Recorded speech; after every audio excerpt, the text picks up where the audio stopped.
Hello friends, క్యాన్సర్తో మరణిస్తున్న వారి సంఖ్య పెరిగిపోతోంది. ముఖ్యంగా మహిళల్లో రొమ్ము క్యాన్సర్ ఎక్కువగా వస్తుంది. ఇటీవల మిస్ ఇండియా త్రిపురగా ఎన్నికైన ఓ అందాల సుందరి అరుదైన రొమ్ము క్యాన్సర్తో మరణించింది. 2017లో మిస్ ఇండియా త్రిపురగా గెలిచింది రింకీ చక్మా. ఆమె గత 2 ఏళ్లుగా క్యాన్సర్తో పోరాడుతోంది. చివరికి ఆ క్యాన్సర్ ఆమె ప్రాణాలు తీసేసింది. ఆమెకు ప్రాణాంతకరమైన ఫిలోడస్ ట్యూమర్ బారిన పడింది. ఇది ఒక రొమ్ము క్యాన్సర్. దీనికి శస్త్రచికిత్స చేయించుకున్నప్పటికీ క్యాన్సర్ కణితులు అదుపులోకి రాలేదు.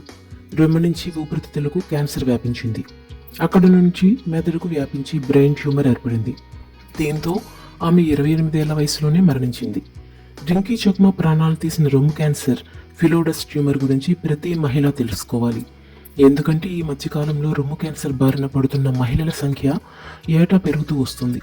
రొమ్ము క్యాన్సర్ అనేది రొమ్ము కణాల్లో ఉత్పన్నమయ్యే క్యాన్సర్.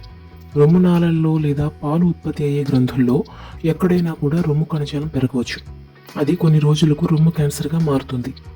రొమ్ము క్యాన్సర్లో ఎన్నో రకాలున్నాయి. అందులో అరుదైనది ఫిలోడస్ ట్యూమర్. ఇది రొమ్ములోని బంధన కణజాలంలో పెరుగుతుంది. సాధారణంగా ఈ కణితులు ఏర్పడినా కూడా ప్రాణాపాయాన్ని కలుగచేయవు. కానీ వాటిలో కొన్ని మాత్రం తీవ్రంగా మారుతాయి.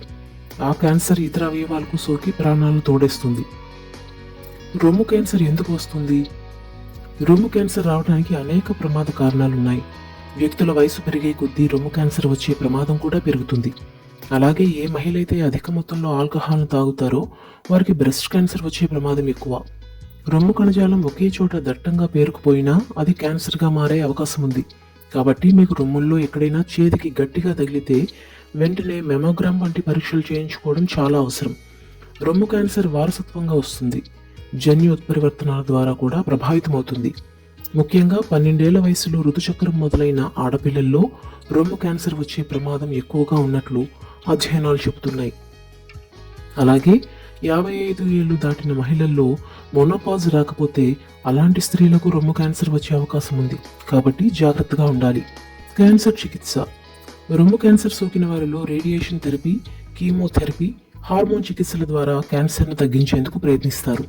రేడియేషన్ థెరపీలో క్యాన్సర్ కణాలను లక్ష్యంగా చేసుకుని రేడియేషన్ కిరణాలు పనిచేస్తాయి. క్యాన్సర్ కణాలను రేడియేషన్ థెరపీలో చంపేందుకు వినియోగిస్తారు. కీమోథెరపీ మందుల ద్వారా క్యాన్సర్ కణాలను చంపే పద్ధతి.